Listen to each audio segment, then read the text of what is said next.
Welcome to Through the Bible with Les Feldick, a 30-minute walk through the Scriptures, teaching in-depth Bible truths that change people's lives. Now, here's your host, Les Feldick. Again, good afternoon for all of those of you here in the studio, and as we announced, I think, a couple weeks ago, we like our television audience to realize that we put 4 of these programs together in one afternoon. Consequently, you'll see the same faces 4 weeks in a row. And I guess the most important thing I'm concerned about, people probably think I've only got one shirt, but this is all just done in one afternoon, and we make 4 programs out of it, and we just have a good time, have a coffee break between each program. And we always like to emphasize we are just an informal Bible study. We have no axe to grind. We don't condemn others who may not agree with us. And neither do we twist arms and say you have to see things the way we see it. But we just like to teach the Word and encourage people to get into the book and study it on their own. And as I pointed out in one of my classes the other evening, you know, most of us have been so brainwashed that we think a lot of things are in here, and they aren't. And we think they ought to be in certain places where they aren't. And so this becomes just as important in Bible study as to not only see what is here, but realize that a lot of times there's some things that aren't in here, which we may have thought really were. Well, again, I'd like to welcome the people in the Oklahoma City area who can now pick our program up on Saturday evening at 7:30 on Channel 69. And, of course, we've got other stations coming on board across the country, and we just trust that we're bringing honor and glory to the Lord's name by doing so. Now, again, I'm going to just come right back to where we left off. You remember we've been talking about the Antichrist, the kind of a person he would be, and how that he is going to sign a 7-year treaty with the nation of Israel. And now I'd like to have you turn with me to Daniel chapter 9 once again. Now we're going to get out of Daniel someday, don't worry, but we have to take it as it comes. Back in Daniel chapter 9, verse 27, where we see so clearly that this prince that shall come, this Antichrist, this vile person, this king of fierce countenance, this man who is going to come in with peace and prosperity on his platform, and he's going to just literally bowl people over with his charismatic personality. And the triggering thing that is going to reveal who he really is, and that's why I maintain we as believers will not see this happen, because it can't happen until after we're gone, is that he's going to sign a 7-year treaty with the nation of Israel. Now let's verse 27 once again. We've looked at it, I know, almost every week now for a month or more, but once more. And he, this man of sin, this Antichrist, shall confirm or make the covenant with many, the nation of Israel, for 1 week. Now remember, going back almost 7-8 weeks now, that Daniel's prophecy was a 490-year period of time, going all the way back to Nehemiah's return to Jerusalem to rebuild the city walls. You remember that? And 483 of those years were fulfilled just before the crucifixion, probably on Palm Sunday. And then, according to the Old Testament prophetic program, even though there might have been a small interval of time between the death, burial, and resurrection and the ushering in of this final 7 years to complete the 490, and we've been trying to show that nothing in the Old Testament indicated that that would be split open and stretched out over almost 2,000 years before the final 7 happened. But they are going to still be fulfilled. And so this is the triggering mechanism then that kicks God's time clock back in gear. Now you want to remember, when those 483 years were completed, and Israel rejected the king and the kingdom, God put his whole program on hold. His time clock stopped, and it hasn't run now for the last 1900 and some years. But as soon as this individual signs a 7-year treaty with Israel, then you're going to have 7 literal years unfold, and then Christ returns. So the language, I think, is plain enough, that then in the middle of the week, or in the middle of that 7 years, he is going to cause the sacrifice and the oblation to cease. In other words, the temple worship to stop. Now, in order for the temple worship to stop, it has to be in operation. So we gather from this that Israel is going to rebuild her temple. She's going to have it. Now, whether she'll have it the whole 3.5 years, that's beside the point. It's going to be operating by the midpoint of this 7 years.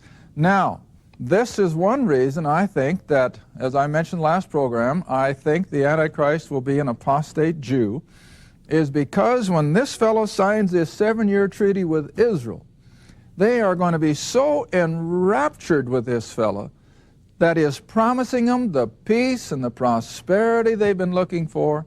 He's going to guarantee their borders against any of their enemies, and he's going to give them permission for temple worship. Hey, this is everything they're dreaming of. And as I've referred to so many times in the last several weeks, when you read little comments from some of the rabbis in the Jerusalem Post, hey, the Messiah that they're looking for is the perfect description of the man of sin. They're looking for a man who will rule the world in peace. They're looking for a man who will elevate Israel to the epitome of all the nations, but that all the nations would enjoy the peace that could flow from their Messiah and ruling the nation of Israel. That's what they're looking for. So this guy is going to come on the scene, sign this 7-year treaty, and the Jews are going to think that they've finally arrived. They no longer have to maintain that tremendous military machine. They can lower their taxes. They can have a prosperity of domestic production and what have you. But this verse says that in the middle of the week, he's going to cause all of that to stop. He's going to turn on the Jew, and he will usher in then that final 3.5 years. Now, I've put my timeline back on the board for just predominantly the tribulation. After the departing, which we talked about last week from 2 Thessalonians, after the departing, then shall that wicked one be revealed. He's going to sign the 7-year treaty with Israel. But in the middle of that 7 years, he's going to go down to Jerusalem, probably from his headquarters in Europe, move into the temple complex, set up his headquarters, defile the temple, and force the Jew to worship him as God. It's going to be Hitler's Nazism all over again, only 1,000 times worse. Now then, go on to Matthew 24 again, where we'll pick up where the God of creation, and I think if I've emphasized anything over the last 2.5 years now of teaching on television, is that Christ is the creator, God of the universe. He is the very author of this book, and he himself refers then to this verse we just read in Daniel, when he says in verse 15, when you see these things, and this is where we closed again last week. I've been hitting this for several times over the last few weeks for emphasis. And again he says, when you therefore see the abomination of desolation spoken of by Daniel the prophet, stand in the holy place, that is in Jerusalem in the temple. Whoso readeth, let him understand. Now, get the setting again. This is Jesus in his earthly ministry. He's talking to the 12, and he's talking as if it's going to happen in their lifetime. He gives no indication that there's going to be a big time span in between all this. He's talking to them as if they should be ready for it. Now, this is in accord with all of Scripture until you get to the Apostle Paul. Then all of a sudden we realize that instead of Israel going out to the nations with the gospel, what does God tell Ananias in Acts chapter 9? Don't be afraid of old Saul of Tarsus coming into your home because, now I'm paraphrasing, because I have commissioned him to be the apostle of the Gentiles. See what a difference that makes? But Jesus isn't speaking that way. He's speaking as if all these things are about to happen. Now read on. Verse 16. Then. Now, I always like to emphasize time words. Until is a time word. Then is a time word. And now he says then. At that point in time when the Antichrist comes in and defiles the temple and causes the Jews to stop their worship of their Old Testament system, then he says, let them who be in Judea flee to the mountains. Flee to the mountains. Now keep that in your computer up here. We're going to refer back to it in a little bit. Now verse 17. Let him who is on the housetop not come down to take anything out of his house. Now there's been a lot of talk about the remnant Jew in the tribulation. Some think it's the 144,000, but it's amazing that of all the reading I've done concerning the remnant of Jews who will be saved during the tribulation, nobody, I feel, explains this portion of Scripture. Now look at this portion of Scripture. This is not 144,000 young Jewish men, which Revelation says they will be. This is an admixture of a whole society. Now look at them as we come down through them. Let him who is on the housetop not come down. Now if you know anything about Middle Eastern lifestyle, folk who had retired and were living in a nice, comfortable retirement situation, their patio wasn't out the back door, but where? Up on the rooftop. And so Jesus is referring to people who were probably quite well-to-do, who were no longer in the mainstream workforce, but they were now enjoying a life of relative ease on their patio, on the rooftop. Now he says to that remnant of Jews who are going to be in this exodus out of Jerusalem, to this particular bunch, he said, don't you bother to stop and take your clothes out of the closet. Well, now, just be sensible, just be logical. What class of people are going to be more concerned about the clothes in their closet than they are about getting out of a place of danger? Well, the wealthy, the well-to-do, they may have some expensive dresses and suits and so forth. Boy, I can't leave them behind. And so Jesus said, if you're in that category, don't you take time for it, because time is going to be of the essence. All right, that's one class of people. Now move down. Verse 18, neither let him who is in the field return back to take his clothes. Now what class of people we talk about? Working people, probably the younger people between 25 and whatever, who are still out there working every day. They're doing the common everyday tasks of life. And to that class of people, he says, don't you turn back to take anything out of your house or your clothes. Wherever you happen to be working, when you hear that the temple has been defiled, he says, you move out to the mountains if you want to escape. Verse 19, woe unto them that are with child. Now, what age level are we talking about? Probably young mothers in their 20s and early 30s normally. And he says to that group of people, young mothers, it's going to be tough for them. See? Woe unto them that are with child. In other words, they're heavy with child, and they're going to have to walk a long ways. But he's including them in that escaping remnant. And to them that are nursing. Now what have you got? Well, young mothers who are still nursing their children. Now, you see the cross-section of society that we're coming up with? We've got the older, retired, more well-to-do people. You got the working-class people. We got the young marrieds with their kids. A whole cross-section from top to bottom. Men and women, boys and girls. Verse 20. Jesus says, pray that your flight will not be in the winter, nor on the Sabbath. Now, you see what that shows? Since the temple has been operating for this first 3.5 years, the Jews are going to be aware of what concerning the Sabbath day? Law, and how far they can walk without breaking it.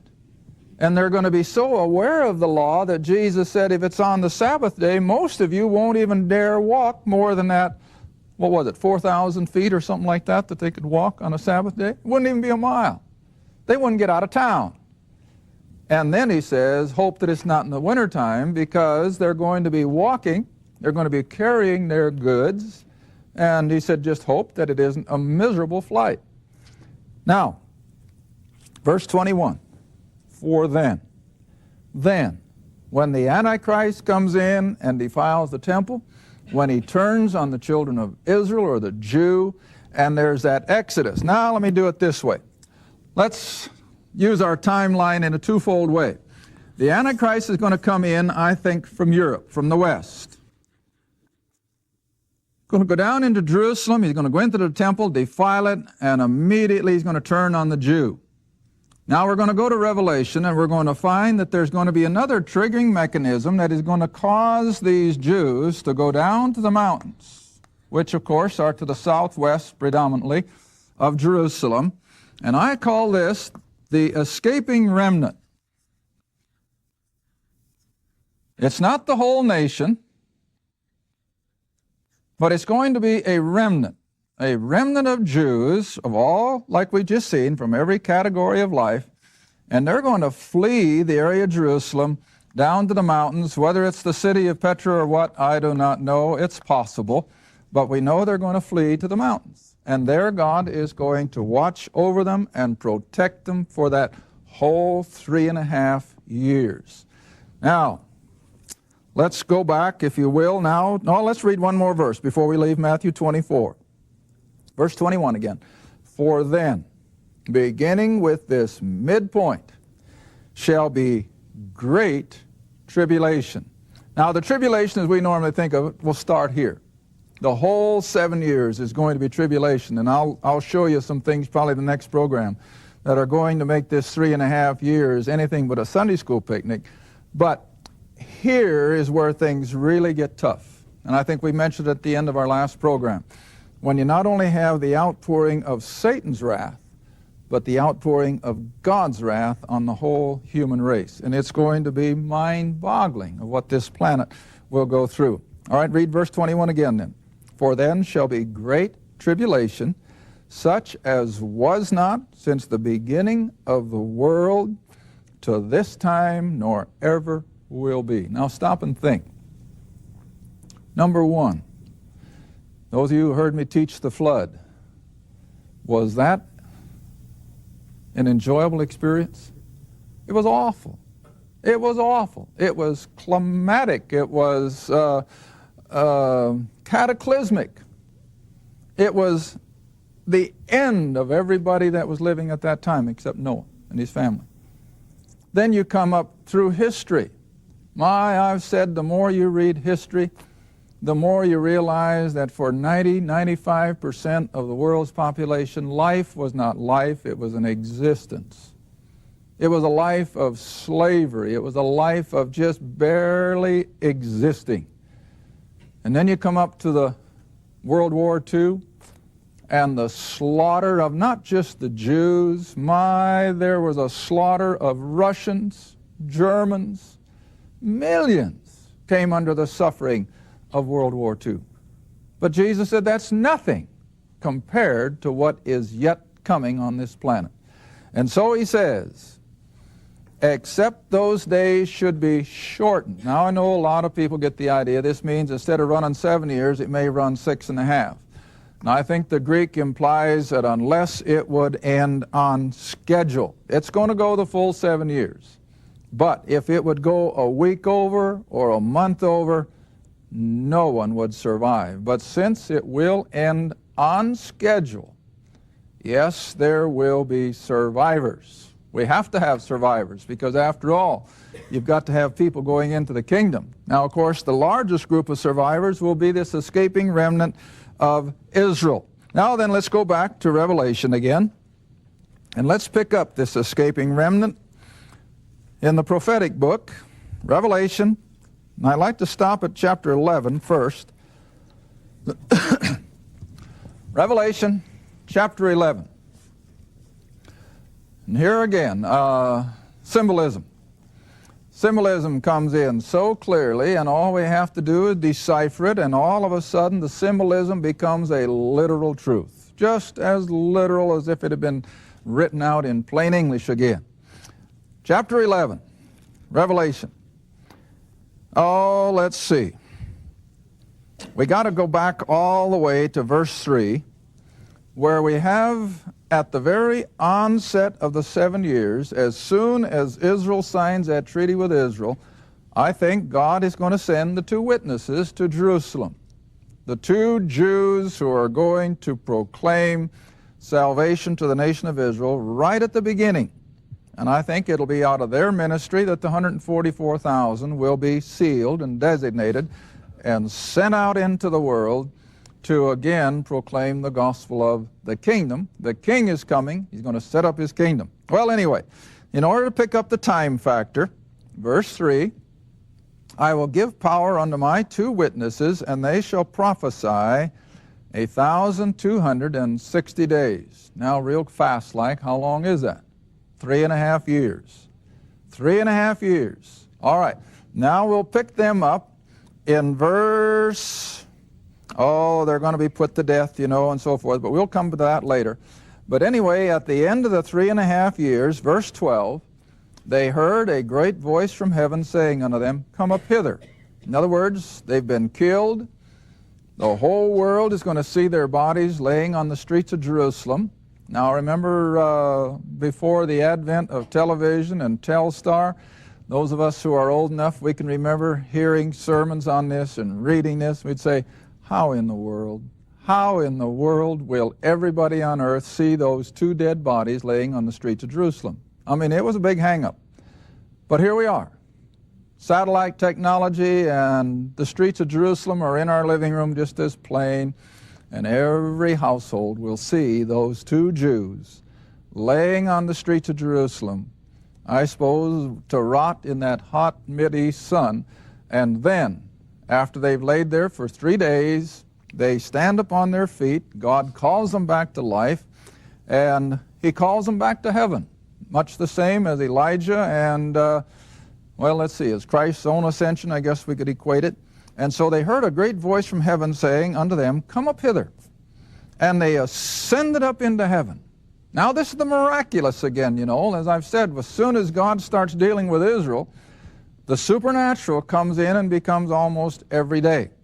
So they ascend up to heaven in a cloud, and their enemies beheld them. Now, I don't know whether they're going to have it on the 5:30 news going up, but it wouldn't surprise me. This is going to be world news. Now, verse 13. This is what I really wanted to come to. And the same hour.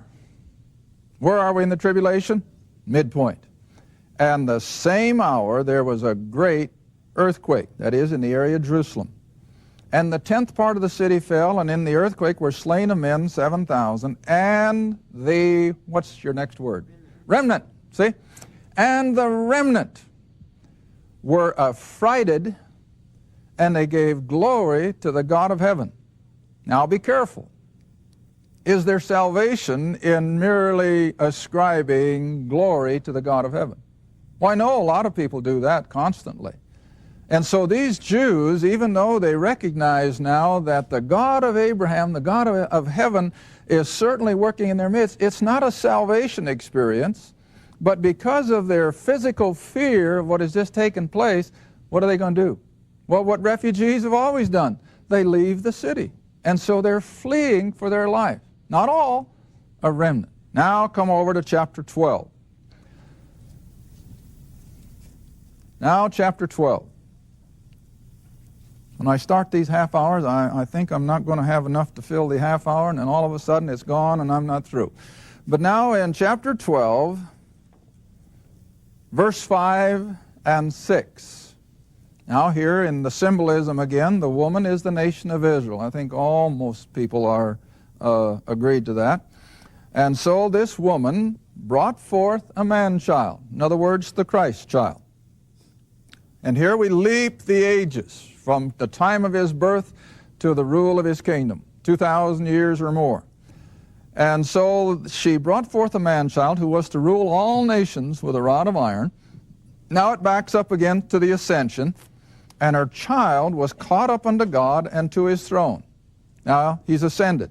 Now verse 6. Now we leap back again to the midpoint of the tribulation, and the woman fled into the wilderness, that is the mountains that Jesus spoke of, where she has a place prepared of God, that they, the Godhead, the triune, that they, the Godhead, should feed her there.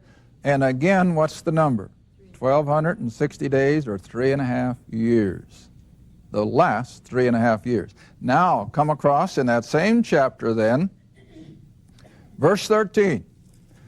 When the dragon saw that he was cast into the earth, he persecuted the woman, that is, the nation of Israel. Verse 14, and to the woman were given 2 wings of a great eagle, that she might fly into the wilderness, down to the mountains, to her place prepared of God.